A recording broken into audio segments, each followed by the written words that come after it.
Hello. This is episode 1 of season 2 of Food People Are the Best People. I'm the guest host today, Bill Oakley, and my special guest, is Judiaann Woo. Oh, thank you. Thank you. So it's a little bit of a departure this year.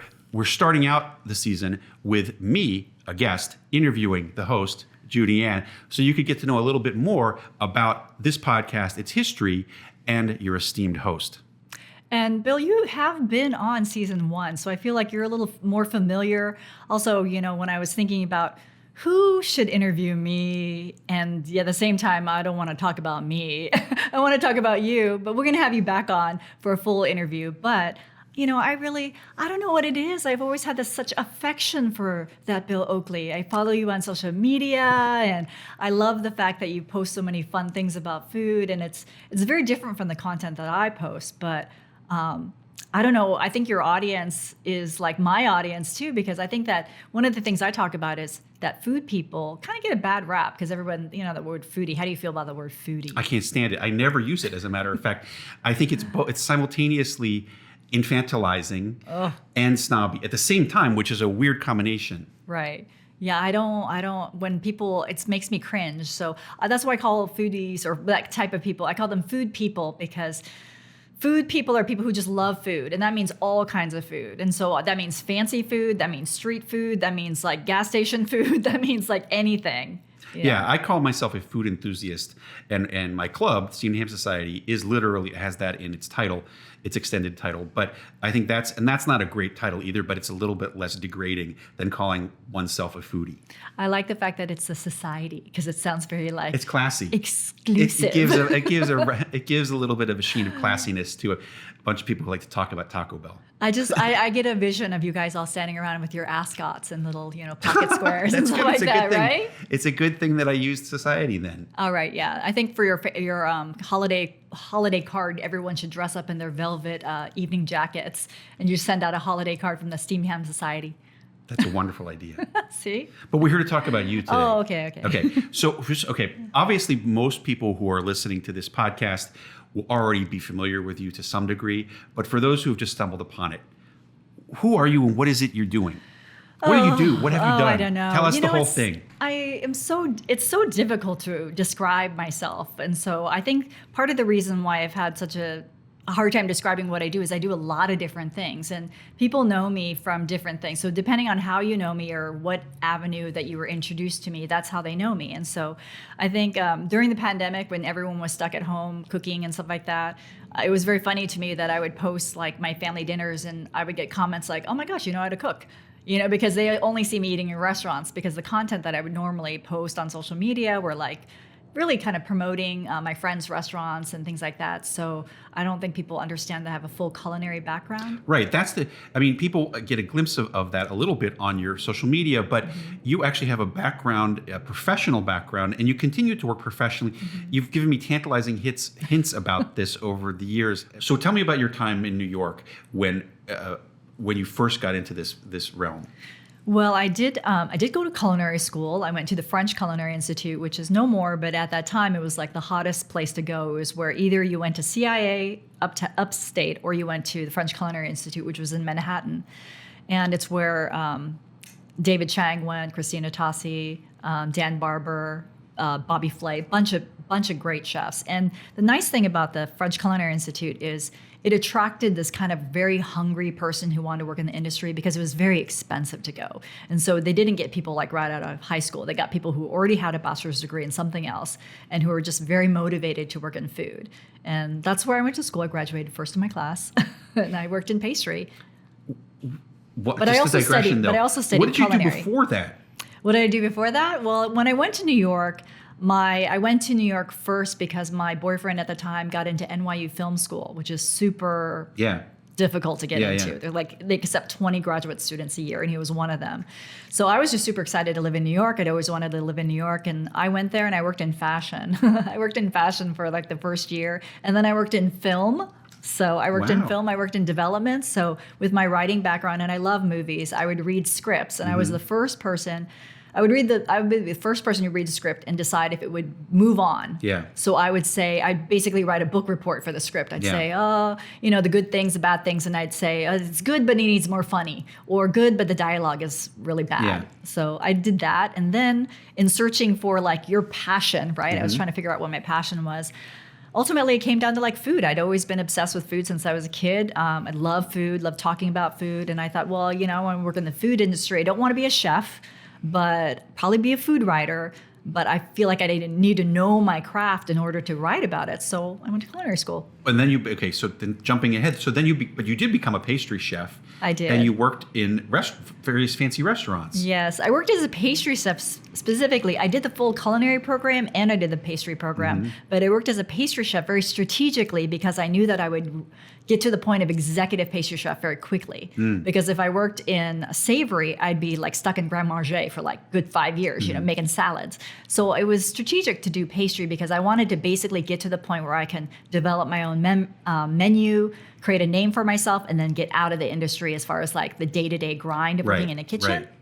So then there was this period where you became a food celebrity in New York, right? And and they were developing TV shows for you. You appeared on a lot of TV shows and magazines and so forth. And as we were discussing, you appeared in a men's magazine in a spread about female chefs, Right. and in a photo in a barn. Right? Yeah. In a Versace dress. Yes. There, the poster, you can buy the poster. It's available on Amazon. That's okay. Everybody should get that poster. Somebody sent me the poster because they thought it was so funny. Like I randomly, occasionally you Google yourself because I was trying to find something I did a long time ago. I was trying to find the image. So I Googled Judiaann Woo and this picture came up and I recognized the photo because it was from a double page spread. And then I clicked on the link, and then I went down the rabbit hole, and I saw that on Amazon you can buy the poster, you can buy the sweatshirt, and they had the tote bag. And you don't get any money for that. No. That's rather shocking too. But obviously, for you collectors of Judiaann memorabilia, all you have to do is Google that, and you can be wearing the Judiaann sweatshirt within a matter of days. I feel like I should get the coffee mug for the show. Absolutely. Okay, so then what happened? Oh, yeah. So I worked in fine dining. So I worked in like the very best restaurants in New York City. I loved it. I got involved in the whole food industry. And then I got recruited to work for Food Arts Magazine, which was like the industry magazine. There's nothing like it today, but it was kind of like the magazine that all the chefs read. And so therefore, then I had access to all the chefs. So they wanted to, court me because they wanted to, have me write about them. And I wrote regular features for them. So I was behind the scenes of the James Beard Awards and all this kind of stuff. I got invited to all the parties, really kind of in the know for all the hot new chefs and that kind of thing. And this was a time, I feel like it hasn't been like that at all since, where chefs truly were celebrities and they were on the covers of magazines and everyone knew their name. And we think about chefs now and they're kind of like either the old chefs that were famous at that time or they're like TV chefs, like kind of famous for being on Top Chef, but not necessarily famous just for their craft. Whereas the people who are really good at their craft now, they're not celebrities. They're just really talented chefs. So that brings us up to your return from New York to Oregon, right? Which was probably like around 2010? Oh yeah. It was 2011. Yeah, I think I moved here.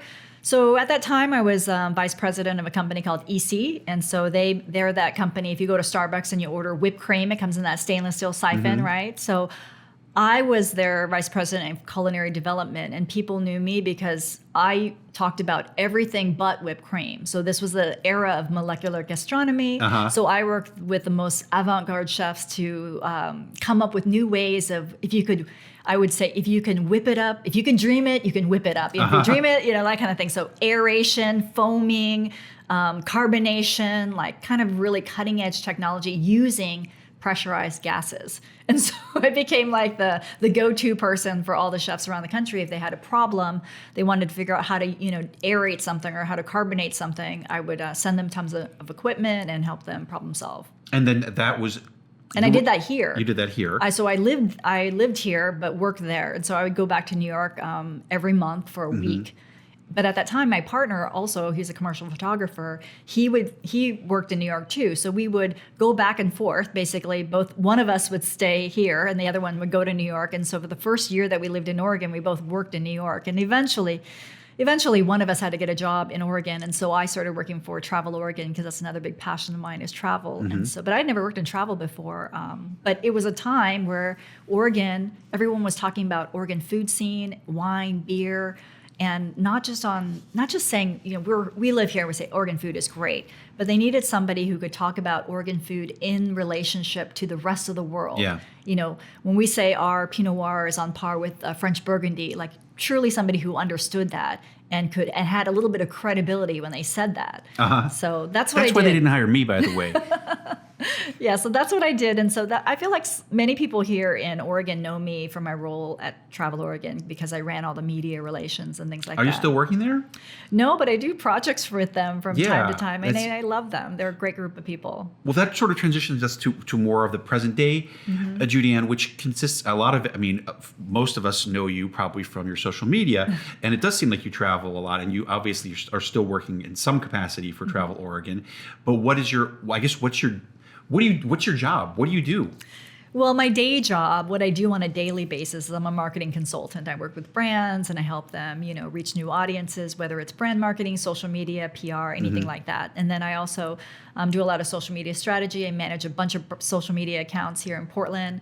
I do special projects. So if you got a problem, if you got a launch, you got to do something, like they will hire me and I'll just come and problem solve. I'm very good at like looking at someone else's problem and like coming up with solutions. When it comes to myself, I'm a hot mess, but nonetheless, I'm very good at looking at other people's marketing problems and trying to find solutions for it. But that's what I do. And then social media is really for fun.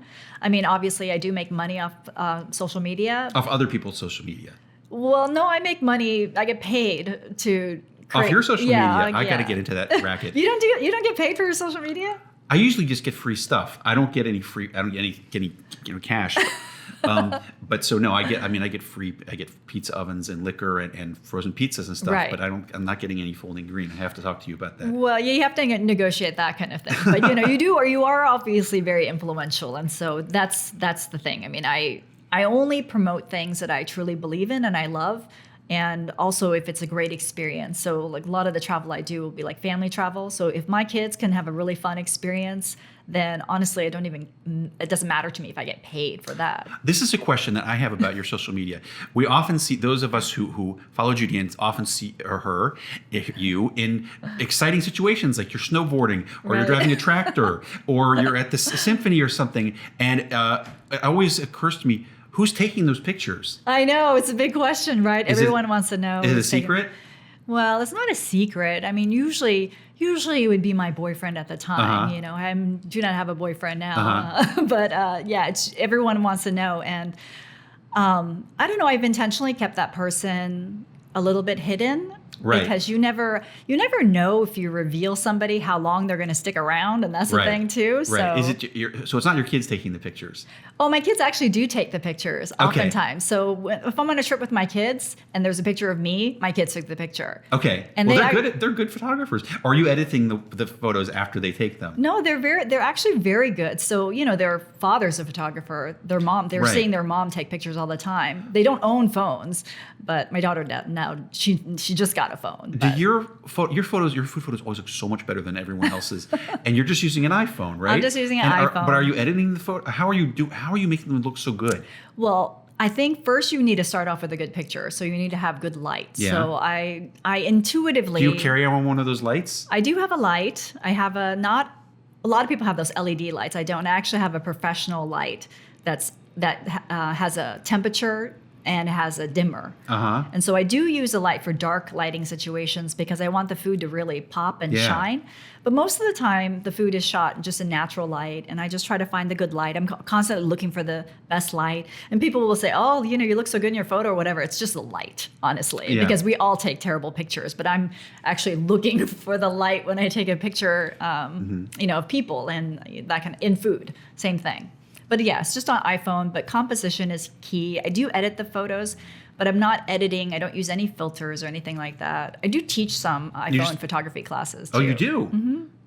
well, okay. I like to teach because I want people, I myself love to learn. I'm constantly wanting to learn new things and wanting to get better and things. And so, and I know that a lot of people love to take pictures of food, but they just need a few tips. And I love to kind of show them what they can do because it's not much. It's not hard. I mean, we're using the same thing. Your camera's the same as mine. So it's just looking at it a little bit differently, like looking at the composition, looking at maybe like the angle, that kind of thing. Wow. Okay. Well, I got a lot to learn. I'll take your photography class and your strawberry tart class. But I have to ask about the podcast now. Right. The podcast that we're on, this is the second season. The first season was a big hit. And so tell us about what the podcast is just in general. Well, I was invited to have a podcast. I never really aspired to have a podcast, but when someone comes to you, a podcast agency and says, we want you to come up with a podcast, you have total creative freedom. We'll produce it. We'll get it out there. We'll promote it. You just have to be the host and assign the guests. And I was like, well, okay, I can't go wrong. But I never really thought about it. So when I did season 1, I would record and this was during the pandemic.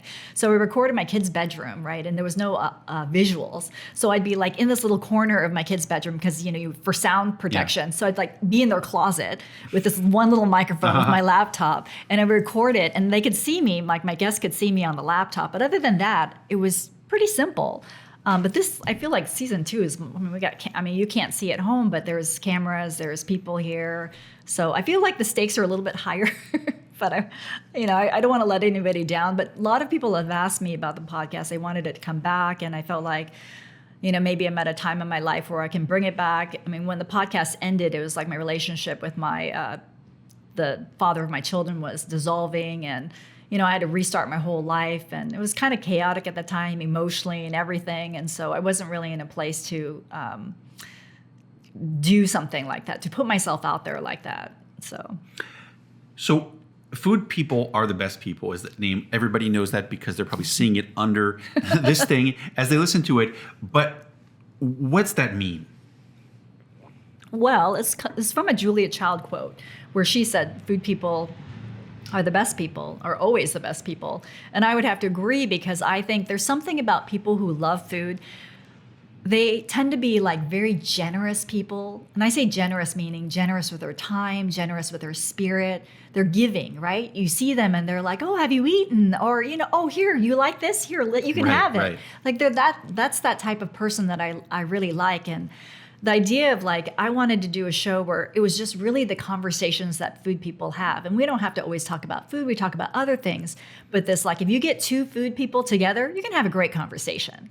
The conversation may go other places, but it's going to be a fun, lively, warm, heartfelt conversation. I agree with you. And I think that that's also, it's one of the few things that binds all of humanity together is that everybody eats. Now, some people don't, some people just eat for sustenance and some people are deprived of adequate nutrition and so forth. But in general, people, there's a lot to discuss amongst people who are interested in food and there's a lot of common ground. So it's a great conversation starter. Yeah, I'm hoping to get people outside of the traditional roles of what you think about for guests. So obviously there's the chefs and the makers and people like that, but I would love to get people who work in the industry that maybe touch food on a peripheral basis. I would love to get some scientists. I'd love to get some engineers. I'd like to get people from a different perspective looking at food from a different angle. Yeah. So if you know of people like that, those are the kind of the guests I'm looking for.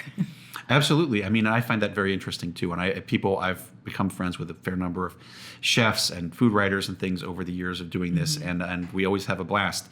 We get together and do podcasts or even meet up for dinner sometimes. Mm-hmm. So, I know, Bill, you've had a few podcasts in the past.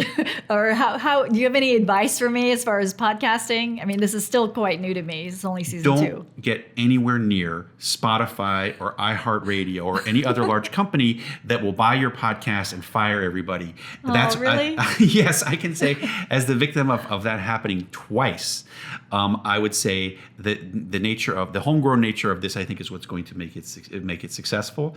Because once you start getting the big money into the game, I know we all want the big money. Once the big money comes, I would love a sponsor. Just one sponsor. I would love a sponsor because I want everyone to get paid. Right? I hear you. And that's once the thing about all creative endeavors, as I've learned, is they're all great until the money gets involved. Then the more money is involved, the less great it becomes. That's true. And so and also the people who are giving you the money, they want the creative control. Right. And so it's always that trade-off. And in this case, you've done a great job here with this. I mean, you brought this from the first to the second season. Second season is big, as people can't see, but there's cameras, there's lights, there's all sorts of stuff. You've grown it into a bigger, better thing than it was before, and I think that's going to, and you haven't had to compromise creatively yet.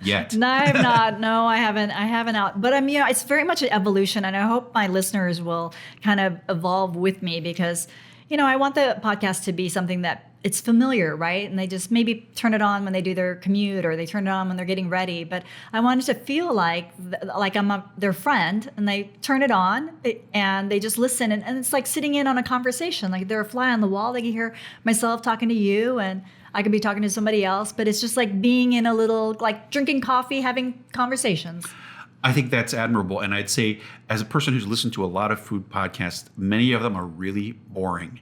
And I won't say specifically which ones, but they often are just long rambles where they don't get to the point, and you don't even get the impression they've researched the topic very much. And I know that's not going to happen on this podcast. Well, I hope not. But one thing I do want to talk about, since I have you here, and I do, if you guys aren't following that Bill Oakley and don't know about Bill is amongst many things, which, like the creator, head writer for The Simpsons. Yes, back in the day. That was one of my many jobs. And I'm a food. Now I'm still a comedy writer. In fact, my main job is actually writing this comedy series for Audible with Natasha Lyonne that I've been doing for several years now. And I'm glad to have that job because I don't like TV businesses in bad shape, as you may know. But I'm also, about half the time, being a food personality. Right. I'm on the History Channel, on the Food That Built America, pretty much every week. And I'm also on other various shows and podcasts all the time. And I have an Instagram that is very food oriented, as well as a club, actually. So yeah, that's my... Let's talk about the thing called a food personality, because I get described that too. And that's exactly what you people are. Like, what is a food personality, right?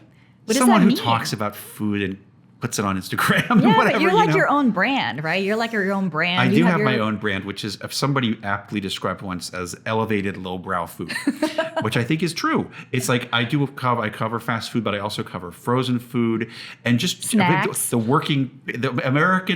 American common man's food. Someone else also said, and I think that's true, that I wouldn't say they're lowbrow tastes. I mean, I went, the best meal I had in the past 5 years was at Tercet, the late lamented Tercet here in Portland. There. Tasting menu. And I've had some astonishingly great food, but I also love a frozen pizza because of the price and the convenience and that type of thing. I love fast food. I love good fast food. I love that kind of thing. And I've been told that you do too. Well, I know. And you asked me why I don't post it on social media. And I said, well, it's really not my brand.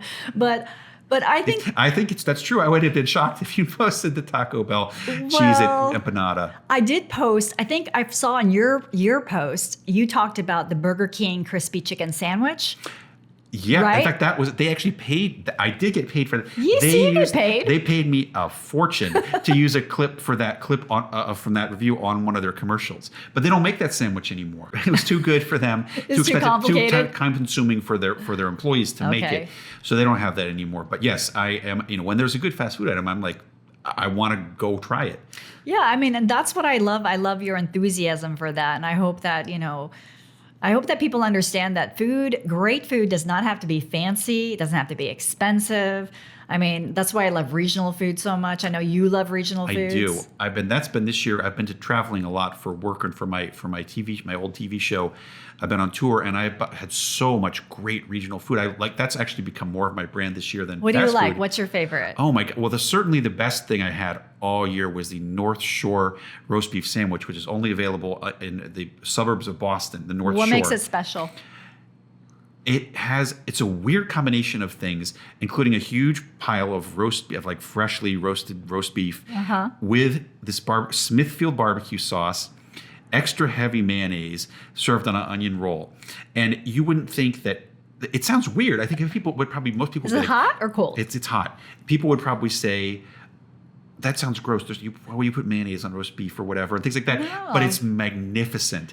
And so I've had so much stuff like that. I just got back from Pittsburgh where I had the Ohio Valley pizza, which is the pizza with the cold toppings. Oh, I saw this. I saw this on social media. Yeah, people don't like that, man. The pizza snobs are real up in arms about the cold toppings. Yeah, so this is pizza, but it has cold shredded cheese on it, right? Yes, and the toppings are cold too. It's like there's the crust and tomato sauce are hot. So that's the kind of thing I've been exploring as I've been going around the country, and I've had a lot of regional foods.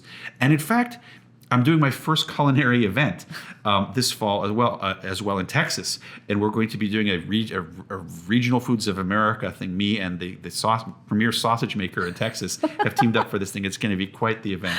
Oh my gosh, that sounds amazing. Yeah, I think the fact that you celebrate that kind of stuff, because people talk about American food, Americans don't have this culture, right? Like Italians or Japanese or whatever. I think we have a rich culture of food in this country, but it's all very regional, and there's specialties everywhere. And it's ethnic. That's another one of the greatest meals I had was in Syracuse, which was a Polish meal with various pierogies and things like that. That's it's Polish descent, but this is Americanized to some extent, and that's what American food.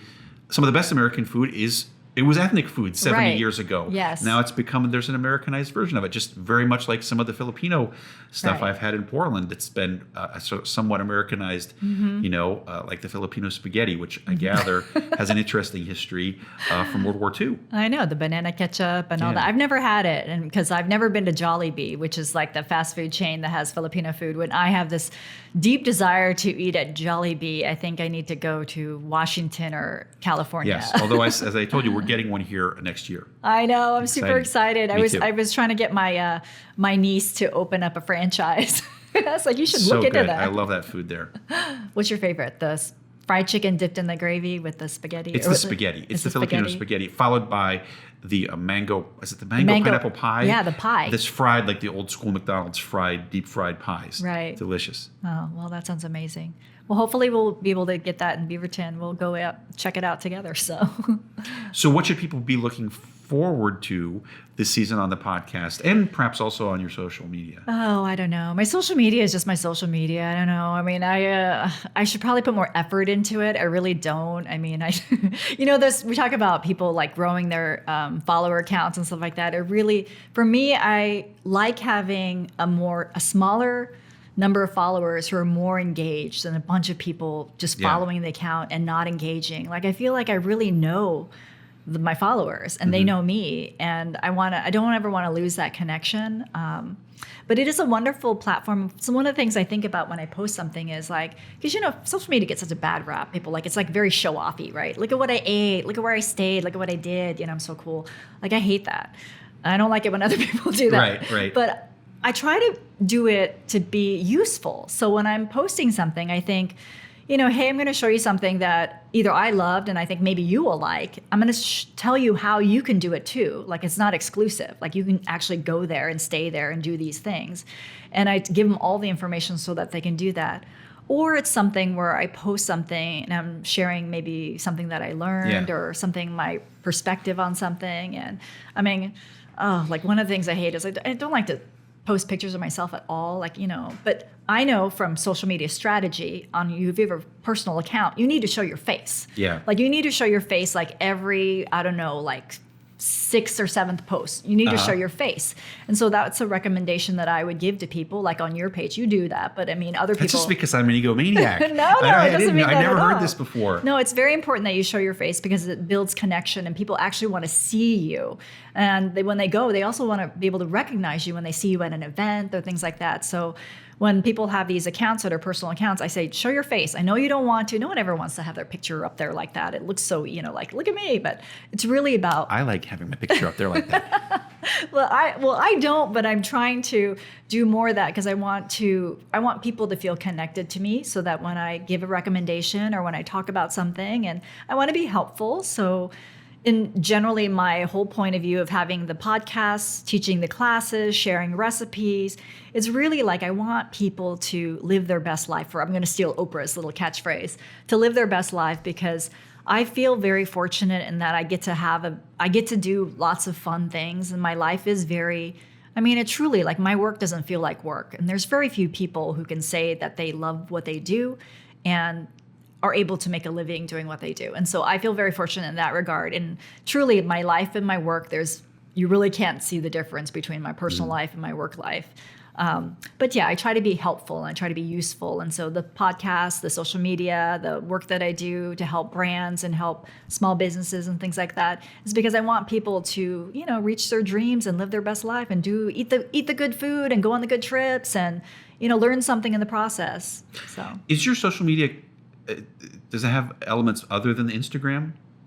Yeah, I don't like TikTok. I'm just waiting for it to go away. I've been like, I'm on TikTok. I really don't like TikTok. I think it's like Is it just the same? Is TikTok the same as your Instagram stuff, or is it new stuff for TikTok? No, it's stuff. It's just repurposed stuff. But I really needed a TikTok account because I needed to look at my clients' content and I needed to do some research. But truly, I feel like I understand how entertaining it is, but it's bad for society. I feel like it would just go away, truly. And I'm on Facebook, but I don't really I'm on Facebook basically so I can stay connected to certain people, but it's not like my favorite place. It gets so political. It gets so people get all bent out of shape on Facebook. You really get the, how do I phrase this diplomatically? You get the full wide spectrum of humanity on Facebook, unvarnished. Right. Oh my gosh. Yeah. Unpolished, the masses. Right. And this year, for the first time ever, I'm going to have a personal website, which is a really big deal for me because I've had such a hard time at kind of explaining what I do to people. Actually, in my mind, it's very clear. But as soon as I start to explain it, it feels a little bit like all over the map. And it's like, how can she possibly do all those things well? Because like everyone kind of does their couple things, right? But I actually do a lot of different things. But this year I have a website and I have people working on it. And it's a really odd thing to put yourself out there like that. I actually have quite a bit of anxiety just thinking about it. Like I don't want to do it, but I need to do it kind of thing. Do you ever get in trouble on social media? I guess, well, first of all, you don't get in trouble. Do you get in trouble on social media? So why are you asking me the question? I wouldn't say I get in trouble so much as there's people who like, that looks like shit. Somebody will say, and I'll just block them. You block them. I block. Okay, on Twitter, I'm happy to engage with people of every different whatever. Right. And on Instagram, no. Instagram is for entertainment. It's generally pretty family friendly. Yeah. Anybody who gives me the slightest bit of crap gets blocked immediately on Instagram.